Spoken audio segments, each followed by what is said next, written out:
given Pineti 774.469 billion. We are now adding another 465 billion in this budget.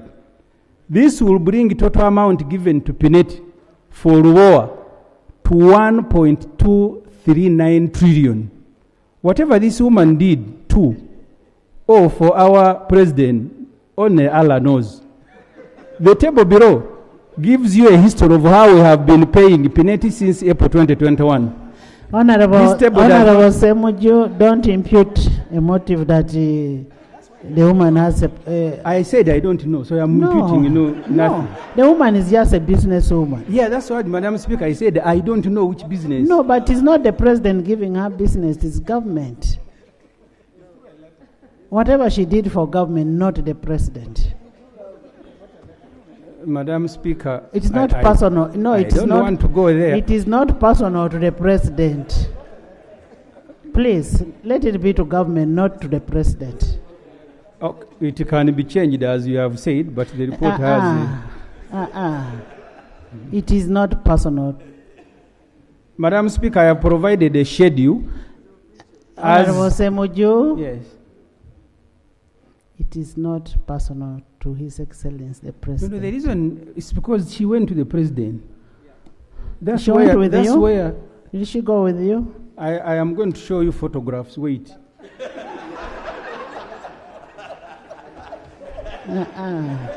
Next page. So this schedule you see there, as of July 13th, 2022, we had given Pineti this amount of money. We have now increased. You can go to page 14. Now they are not putting them proper. But you can see Pineti and President Museveni. And then continue below. Here, I think it was deliberate, but here it is very clear. You have Pineti addressing Honorable Matia Kasaija, the Secretary to the Treasury. So the workers of the President are now being addressed by Pineti. She is a very special person. You may deny, but she is. That you meet the President and then go and summon the whole of finance. I am now on page 15, paying Mubadje debts. Also in the budget, there is 14 billion to help Mufti Ramadan Mubadje repay his debt. Sheikh Mubadje sold Uganda Muslim Council farmland in Sembabule to 2 different people. One of the buyers took him to court and obtained an order to attach Uganda Muslim Council property, including the National Mosque. Now President Museveni has ordered that taxpayers' money be allocated to Mubadje to help him repay the money he ate. This allocation is captured in the second budget called circular. Like President Museveni, Mubadje changed the Uganda Muslim Council constitution to remain in office when he clocked 70, bird of the same feather. Page 16. I have finished 38% of the budget which is going to pay debt. You need to know at the end of this debate that actually there is no budget you are passing. 38 has gone to the debt.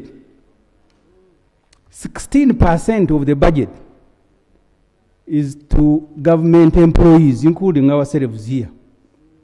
Wage will consume 8.5 trillion of the budget, representing 11.5. It takes the second biggest share. The Auditor General in his annual report, dated December 2023, said verified public employees on the payroll are 396,997, which is 0.8% of the total population. Uganda's population is 45.9 million. So you who are less than 1% of the population, you are taking 11% of the total budget. The President on Labor Day, May 1st, in the Kapilipili said, public service now employs 480. This will still be less than 1%. And wage is not only expense, is not the only expense taxpayers are incurring on public servants. There are other direct expenses listed below, which totals to about 4.4 trillion. Taxpayers are spending, if you add, 12.8 trillion on public servants, representing roughly 16%. So you can look at that table. After paying us a salary of 8.5 trillion, then we are the ones traveling using these vehicles. We are the ones in consultancy, special meals and drinks, buying fuel, workshops, welfare and entertainment, research, vehicle maintenance, donations, advertising and public relations, beddings, clothing and footwear, travel abroad, residential building acquisitions, vehicle acquisition, books, periodicals, newspapers, furniture fittings, official ceremonies and functions. So when you add the wage and these attendant costs, you come to 12.8 trillion. Mind you, 37 trillion has already gone to debt servicing. You are now chopping off 12 trillion to just less than 1% of the population.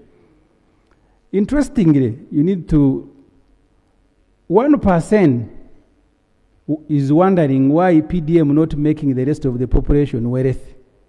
So the rest of the population, you give them 1% of the budget, which is 1 trillion. The president is Uganda's employee number one. He's the head of all of us, the 400,000 public servants.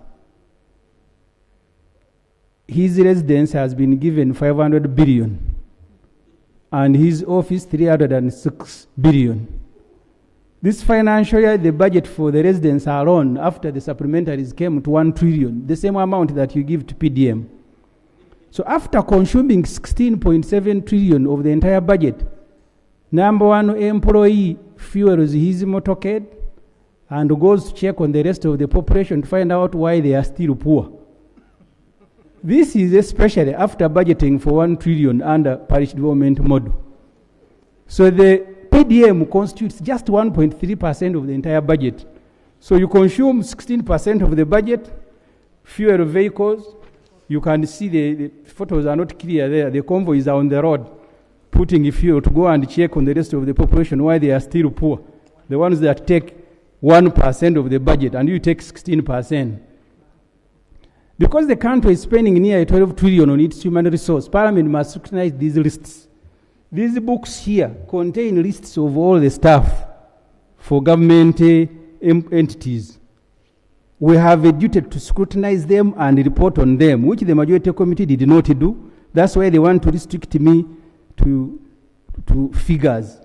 But these budget papers have wages, names, lists. We must establish whether we have the right human resource and in the right places. Kenya, as I noted last year, is auditing its human resource. They want to employ more technical people than support staff.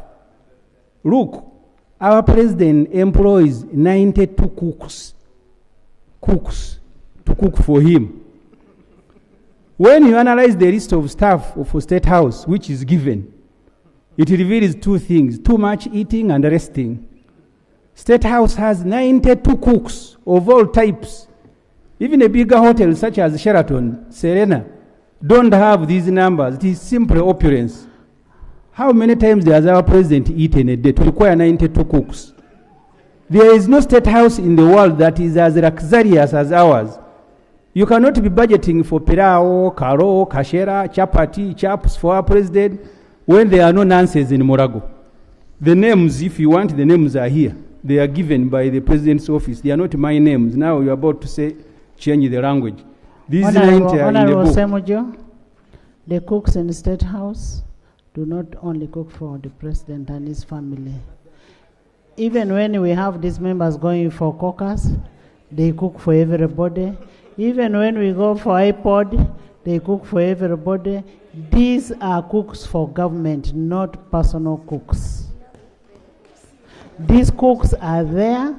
They are civil servants. They cook for the whole country. All the people who go to State House, they cook for them. You want to portray the president like he's very insensitive, really, for heaven's sake. But Madam Speaker, you're making it very difficult for me to read the report. These figures, we should ask the president not to submit them next time, because he's the one who submitted them.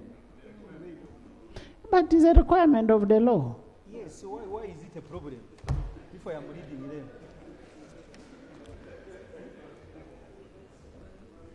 Let it be the cooks are for State House, not for President Museveni. State House is for the President under the President, Vice President, Prime Minister's Emolument Act. Other people who go there to eat our money are committing a crime. Yes, Honorable Kabanda.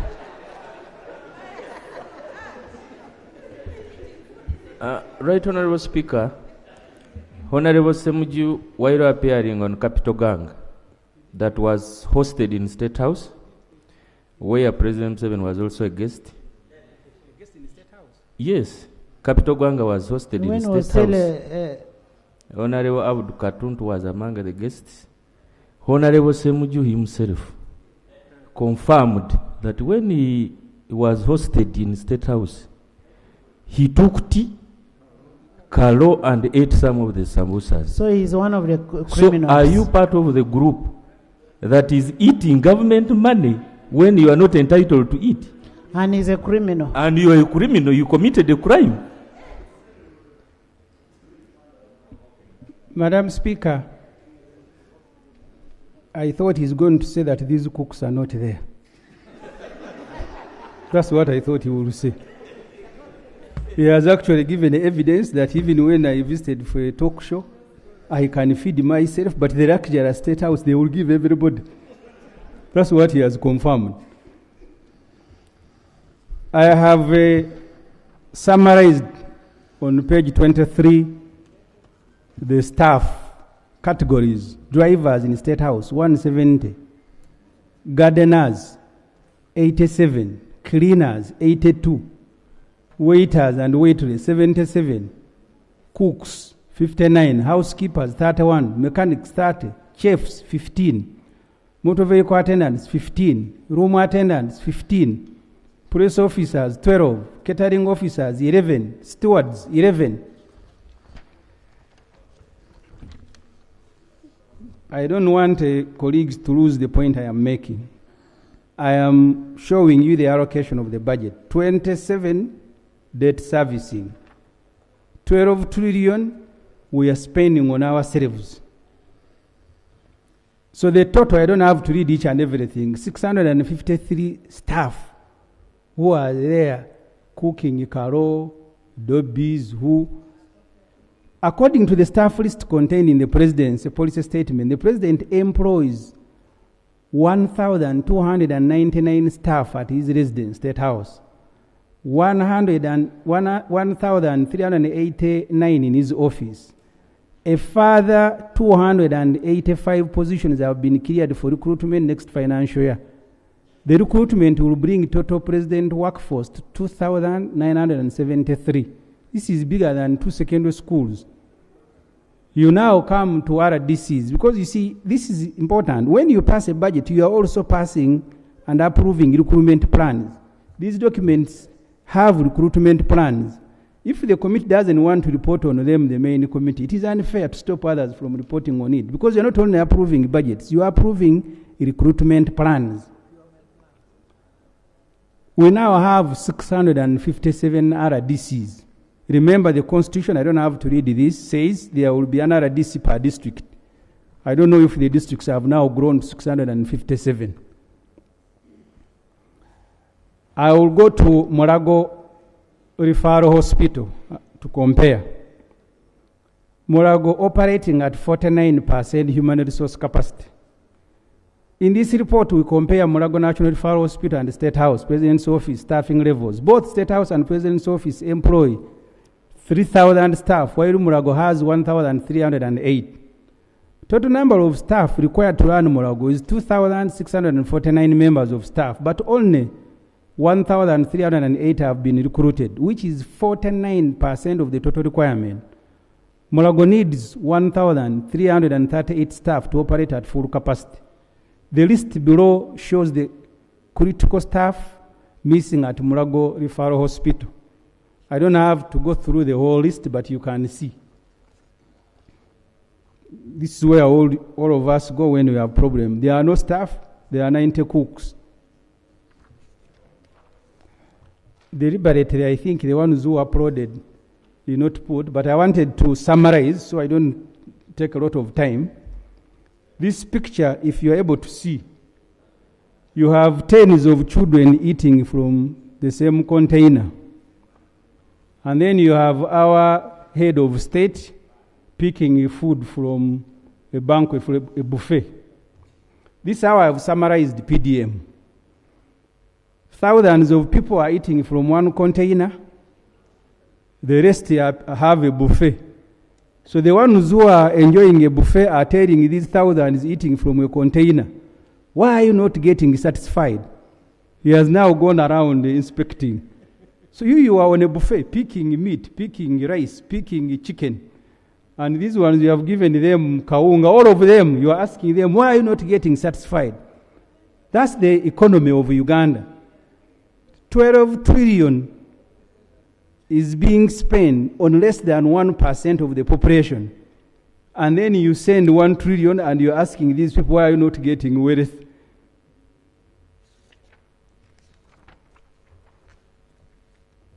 Let us look at the 1 trillion in the budget that will be given to, because we are told 14.8 million Ugandans who are still in subsistence agriculture under the patch development model.